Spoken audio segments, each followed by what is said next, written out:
আসলে মুসলমানদের নিজেদের অস্তিত্ব মাঝে মাঝে ভুলে যায়, মাঝে মাঝে ভুলে যায় তাদের ইতিহাস, ঐতিহ্য। আজ এ কথা বলতে আমাদের দ্বিধা নেই যে সবথেকে একটা গুরুত্বপূর্ণ বিষয় আজ আমরা ভুলতে বসেছি, আর সেটা হচ্ছে আমাদের পঞ্জিকা, ক্যালেন্ডার। আমরা যে মুসলমানদের যে নিজস্ব একটা ক্যালেন্ডার আছে, পঞ্জিকা আছে, এটা আমরা অনেক সময় ভুলে যাই। আবার অনেক মুসলমান আছে তারা নিজেরা জানেও না যে তাদের নিজস্ব একটা ক্যালেন্ডার আছে। এবং আমাদের ক্যালেন্ডারের নাম কি, আমাদের দিনপঞ্জিকার নামটা কি, সেটাও আমরা জানি না। বাঙালি হিসেবে, বাংলাদেশি হিসাবে আমাদের বাংলা সন মাস এগুলো অবশ্যই হিসাব রাখা দরকার। একজন মুসলমান হিসেবে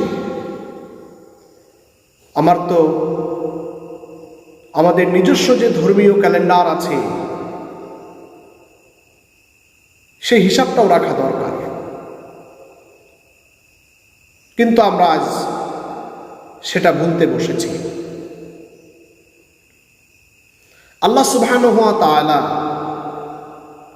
কোরআনে কারীমের ভিতরে বর্ণনা করেছেন, ইন্না ইদ্দাতাশ শুহুরি ইনদাল্লাহি 12 শাহরা 12 শাহরান ফি কিতাবিল্লাহি ইয়াওমা খালাকাস সামাওয়াতি ওয়াল আরদ।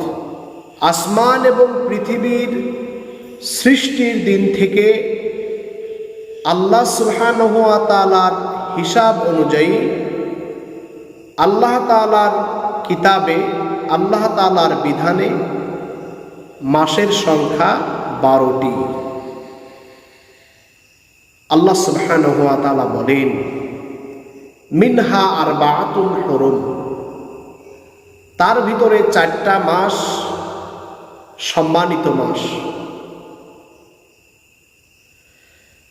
যালিকা দ্বীনুল কাইয়্যিম, এটা হচ্ছে সুস্পষ্ট দিন। ফালা তাজলিমু ফীহিন্না আনফুসাকুম, ফালা তাজলিমু ফীহিন্না আনফুসাকুম, তোমরা এই সময়ের মধ্যে পরস্পরে নিজেদের মধ্যে অত্যাচার করো না, জুলুম করো না, মারামারি কাটাকাটি খুন খারাপি করো না, এটা তোমাদের জন্য নিষিদ্ধ। তবে ওয়াকাতিলুল মুশরিকিনা কাফাতান কামা ইউকাতিলুনাকুম, ওয়াকাতিলুল মুশরিকিনা কাফাতান কামা ইউকাতিলুনাকুম কাফা ওয়ালামু আন্নাল্লাহা মাআল মুত্তাকিন। মুশরিকরা যদি তোমাদেরকে একজোট হয়ে আক্রমণ করতে আসে, তবে তোমরাও তাদের বিরুদ্ধে যুদ্ধ করবে। আর জেনে রাখো আল্লাহ তাআলা মুত্তাকিনদের সাথে থাকেন। এটা হচ্ছে সূরা তাওবার 36 নম্বর আয়াত।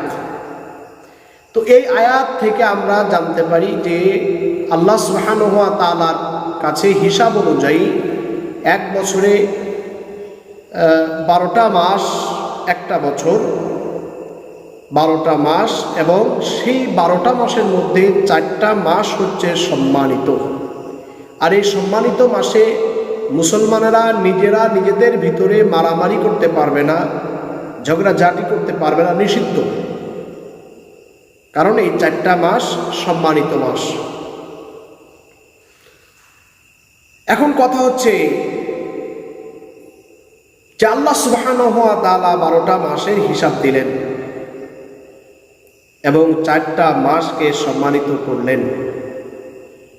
এখান থেকে আমরা অবশ্যই বুঝতে পারি যে এই মাসগুলো, সময়গুলোর মূল্যায়ন আল্লাহ তাআলার কাছে কত। আল্লাহ তাআলা নিজেই হিসাব করে রেখে দিয়েছেন। আল্লাহ তাআলার ক্যালেন্ডার, আল্লাহ তাআলার এই হিসাব অনুযায়ী, এই পঞ্জিকা অনুযায়ী আমাদের চলতে হবে। এই পৃথিবীতে নবী করিম সাল্লাল্লাহু আলাইহি ওয়াসাল্লাম যখন এসেছিলেন, তখন মুসলমানদের, এমনকি আরব দেশে তাদের নিজস্ব কোনো ক্যালেন্ডার ছিল না। তবে সেই সময় রোমীয়রা এবং পার্সিয়ানরা তাদের নিজস্ব ক্যালেন্ডার অনুযায়ী দিনক্ষণ, মাস এগুলোর হিসাব করত। আরব দেশের লোকজন তারা কোনো একটা ঘটনা, কোনো বছরের গুরুত্বপূর্ণ একটা ঘটনাকে কেন্দ্র করে তারা হিসাব রাখত। যে কোনো বিষয়, যে অমুক ঘটনার পরে এটা ঘটেছে, অথবা অমুক ঘটনার একই দিন আগে, একই বছর আগে অমুক ঘটেছে। এইভাবে তারা বছরের একটা, তারপরে বিভিন্ন ঘটনার একটা হিসাব নিকাশ তারা নিজেদের মধ্যে রাখত। নবী করিম সাল্লাল্লাহু আলাইহি ওয়াসাল্লাম পৃথিবী থেকে চলে গেলেন, তারপরেও এরকম একটা ক্যালেন্ডার মুসলমানদের জন্য ছিল না, যেই ক্যালেন্ডার অনুযায়ী তারা তাদের দিনক্ষণ, মাসের হিসাব করতে পারে।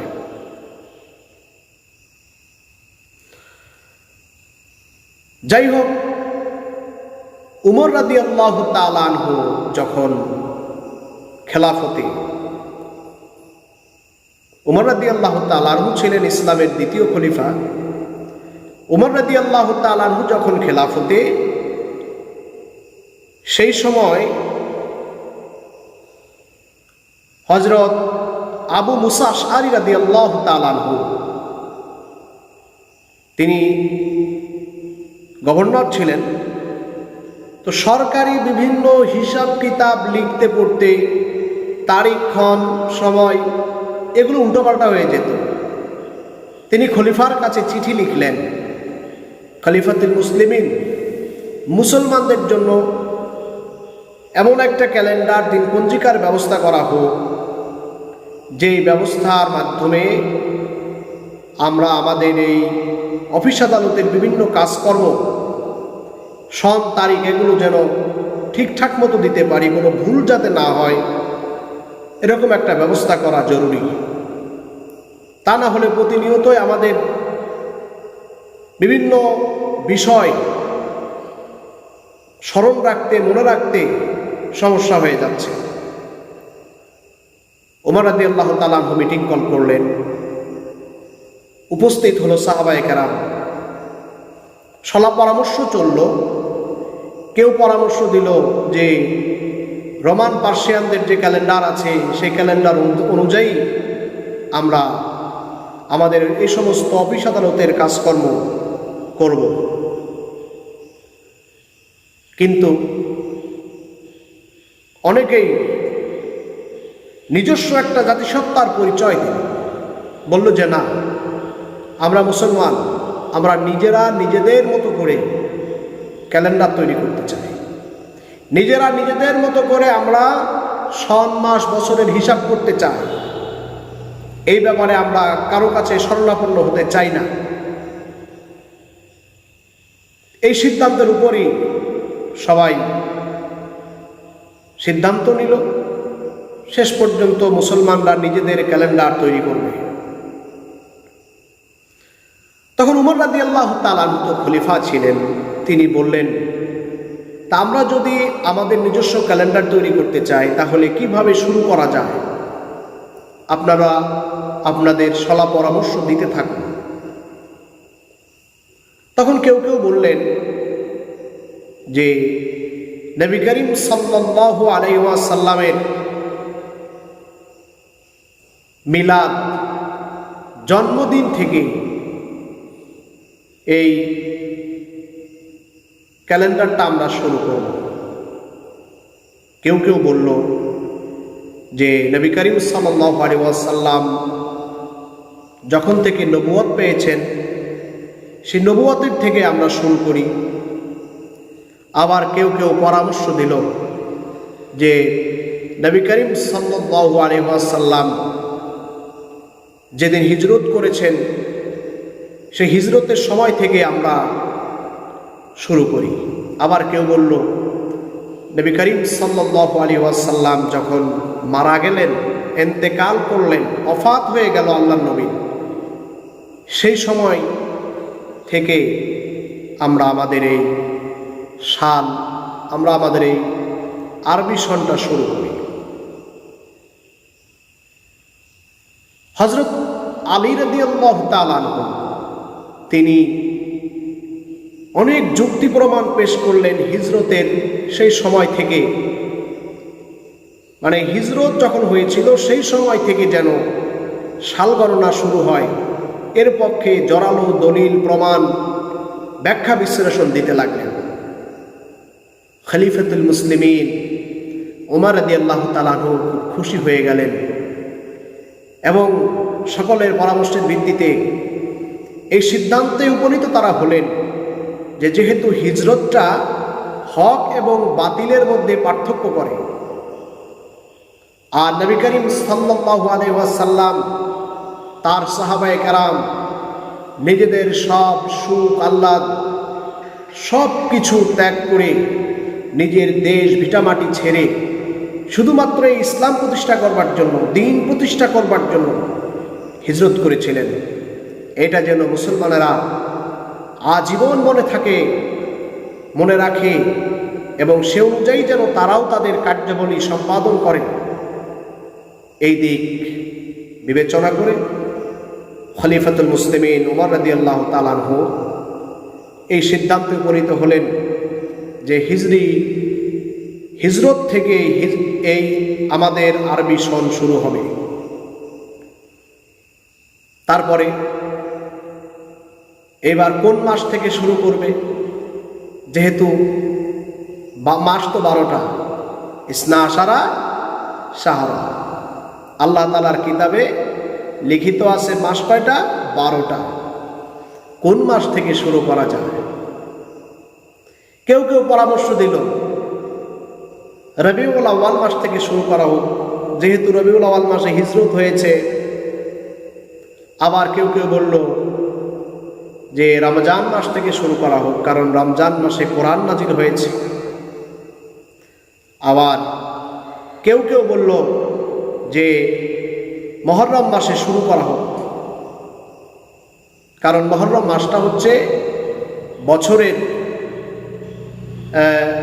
আল্লাহ সুবহানাহু ওয়া তাআলার পক্ষ থেকে একটা হারাম মাস, অর্থাৎ একটা সম্মানিত মাস। পাশাপাশি জিলহজ মাসের মুসলমানেরা তাদের একটা বড় ধরনের ইবাদত পালন করে সবাই মিলে একসাথে, সেটা হচ্ছে হজ। হজ পালন করার পর তারা দিক বিদিকে ছড়িয়ে যায়, যার যেখানে অবস্থান সেই জায়গায় ফিরে যায়, যার যার দেশে গিয়ে তারা আবার নতুনভাবে ইবাদত বন্দেগীতে আত্মনিয়োগ করে। সেই জন্য মুহররম মাস থেকে আরবি সন শুরু হয়। এটা এই জন্য করা হয় যেন মুসলমানেরা জিলহজ মাসের ইবাদত বন্দেগী শেষ করে নতুনভাবে প্রস্তুতি নিতে পারে, আরও সুন্দরভাবে ইবাদত করার মন মানসিকতা যেন তারা গ্রহণ করতে পারে। এই দিক চিন্তা ভাবনা করে মুহররম মাসকে বছরের পয়লা মাস হিসাবে নির্ধারণ করা হয়। কিন্তু আজ মুসলমানেরা তাদের নিজস্ব সেই ঐতিহ্যবাহী নিজস্ব সেই ক্যালেন্ডার দিন পঞ্জিকার কথা বলে গেছে, যেটা হযরত ওমর রাদিয়াল্লাহু তাআলা আনহু প্রবর্তন করেছিলেন হিজরি সন। হিজরতের গুরুত্ব বোঝাতে গিয়ে এই সনের প্রবর্তন করা হয়। মুসলমানেরা ইংরেজি সনের কথা তাদের মনে আছে যে 2021 2021। এই 2021 এবং কোন মাস কোন তারিখ আমাদের ভালো মতো মনে থাকে, বাংলাটা সেটাও মনে থাকে। কিন্তু একজন মুসলমান হিসেবে মুসলমানের যে পরিচয়, মুসলমানের যে আত্মত্যাগ, যার মাধ্যমে মুসলমানের অস্তিত্ব টিকে ছিল, সেই হিজরতের কথা মুসলমানদের আজ মনে নাই। যদি আরবি ক্যালেন্ডার মুসলমানদের স্মরণে থাকতো, আরবি ক্যালেন্ডারের তারিখ, দিন, মাস, বছর এগুলো যদি মুসলমানদের মগজে থাকতো, তাহলে অবশ্যই সেই হিজরতের কথা তাদের মনে থাকত। আমরা যে ইংরেজি সালটা ব্যবহার করি, মুসলমানদের মধ্যে ইংরেজি সালের ব্যবহার প্রবর্তন আছে, আমাদের দেশেও আছে। আমরা জানি না যে এটা আমরা কেন ব্যবহার করি, কিন্তু যারা এই সালের প্রবর্তক, এটাকে বলা হয় খ্রিস্টাব্দ, 2021 খ্রিস্টাব্দ, খ্রিস্টের জন্মদিন।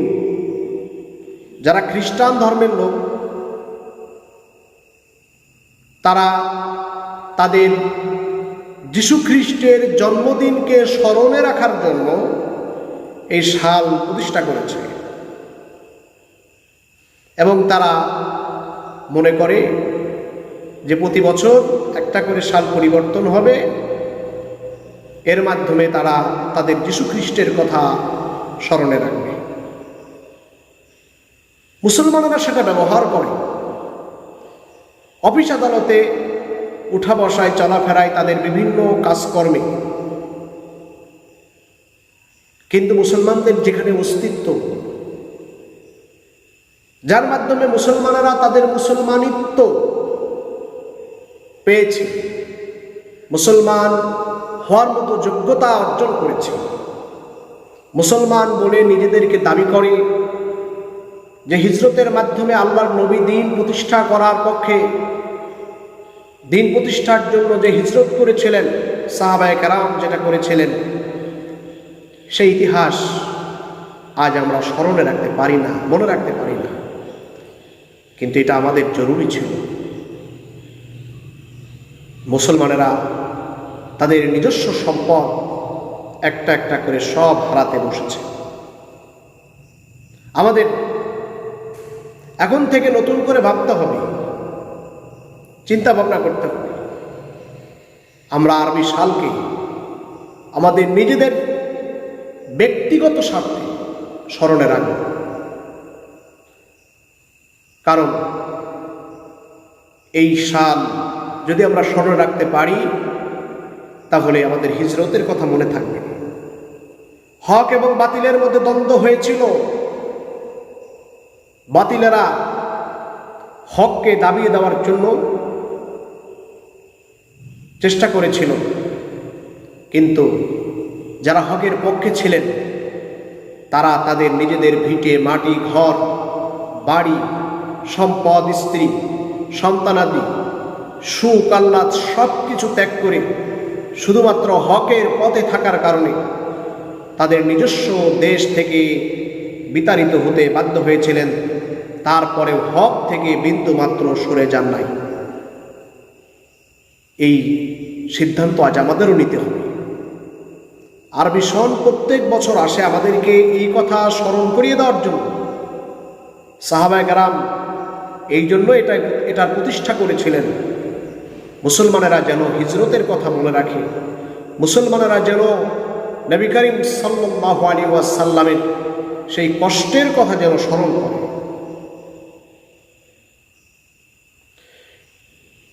যাই হোক, প্রত্যেক বছর অন্যান্য সনের মতো আরবি সনও পরিবর্তন হয়।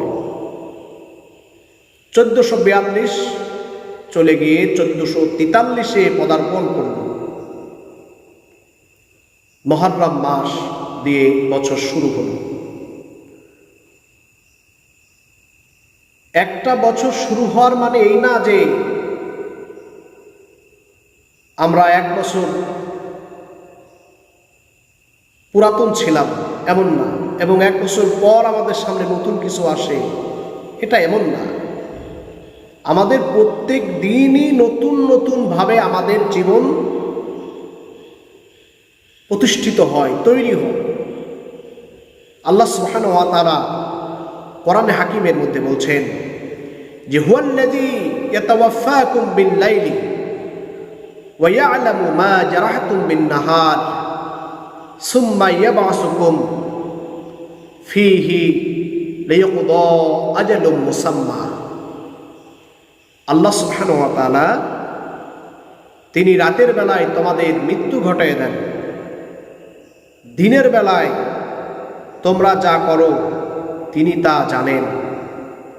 অতঃপর তিনি তোমাদেরকে দিনে পুনরায় জাগিয়ে তোলেন, যাতে তোমাদের নির্দিষ্ট মেয়াদ পর্যন্ত পূর্ণ হয়। এই আয়াত থেকে আমরা এই কথা জানতে পারি যে প্রতিনিয়ত আল্লাহ সুবহানাহু ওয়া তাআলা আমাদেরকে জাগিয়ে তুলছেন, আমাদেরকে নতুন করতে চান, নতুন নতুন করে আমাদেরকে তিনি জাগাতে চান, জানাতে চান যে তোমরা প্রত্যেক দিন নতুনভাবে জেগে ওঠো। আল্লাহ সুবহানাহু ওয়া তাআলা তোমাদের প্রত্যেক দিন নতুনভাবে জাগিয়ে তুলতেছেন, এক বছরের অপেক্ষায় নয়। প্রতিদিন যেন আমার আমলটা ভালো হয়, আমার কাজগুলো যেন ভালো হয়, এই চিন্তা ভাবনা আমাদের করতে হবে। মুহররম মাস আমাদের সামনে চলে এসেছে, বছরের পয়লা মাস, আরবি বছরের পয়লা মাস মুহররম। 4টা সম্মানিত মাসের মধ্যে একটা মাস হচ্ছে মুহররম। মুহররম শব্দের অর্থই হচ্ছে সম্মানিত। এই মাসে মারামারি, কাটাকাটি, খুন খারাপি সবকিছু নিষিদ্ধ। একজন মুসলমান হিসেবে এই মাসের সম্মান দেওয়া আমাদের কর্তব্য। এই মাসে বেশি বেশি ইবাদত করা আমাদের কর্তব্য। রাসূল কারীম সাল্লাল্লাহু আলাইহি ওয়াসাল্লাম বলেছেন, আফদালুস সিয়ামি বা'দা সিয়ামে রমাদান। রমজান মাসের সিয়ামের পরে সর্বশ্রেষ্ঠ সিয়াম হচ্ছে সিয়ামু শাহরুল্লাহিল মুহররম, আল্লাহর মাস মুহররম মাসের সিয়াম। এই হাদিসে একটা গুরুত্বপূর্ণ বিষয় জানানো হয়েছে। মুহররম মাসকে আল্লাহ তাআলার মাস বলা হয়েছে আলাদাভাবে। সবই মাসই আল্লাহ সুবহানাহু ওয়া তাআলার দান, সব মাসকে আল্লাহ তাআলা সৃষ্টি করেছেন, কিন্তু মুহররম মাসের সাথে আল্লাহ তাআলার সম্পর্কটা আরো বাড়ি দিয়েছেন। শাহরুল্লাহিল মুহররম, মুহররম মাস আল্লাহর মাস। এই মাসে বেশি বেশি ইবাদত করো, বন্দেগী করো, গোলামি করো, দাসত্ব করো। সব থেকে ভালো ভালো কাজ আমাদের এই মাসে করা উচিত। বাকি মাসগুলোতেও আমাদের আমলি জিন্দেগিটা যেন ভালো হয়, সেরকম নিয়ত আমাদের এখন থেকেই করতে হবে। বছরের শুরুতেই আমরা এই সিদ্ধান্তে উপনীত হই, এই সিদ্ধান্ত আমরা নিই, এই নিয়ত, এই প্রত্যয় আমাদের ভিতরে আমরা জাগিয়ে তুলি যে আগামী দিনের জন্য আমরা আল্লাহ সুবহানাহু ওয়া তাআলার কাছে কিছু পাঠাতে চাই, যাতে পরকালে সেটা আমাদের নাজাতের জন্য যথেষ্ট হয়, আমাদের মুক্তির জন্য যথেষ্ট হয়, এনাফ হয়। এই দিক বিবেচনায় আমাদের এগিয়ে যেতে হবে। নতুন বছর, নতুন সময় আমাদের সামনে আসছে। আমাদের আমলকে, আমাদের আখলাককে, আমাদের চরিত্রকে, আমাদের ইবাদত বন্দেগীগুলোকে সুন্দর করতে হবে। আল্লাহ সুবহানাহু ওয়া তাআলা আমাদের বিগত দিনের সমস্ত সাইয়্যাতগুলো মাফ করে দেন। এবং যে হাসানাত আমরা অর্জন করতে পেরেছি আল্লাহ তাআলা যেন এর বদৌলতে আমাদের অনেক সওয়াব দেন। আর ভবিষ্যতে সামনে এই নতুনের উদ্দীপনায় যেন আমরা আরও বেশি বেশি ভালো কাজ করতে পারি, সেই তৌফিক আল্লাহ সুবহানাহু ওয়া তাআলার কাছে কামনা করি।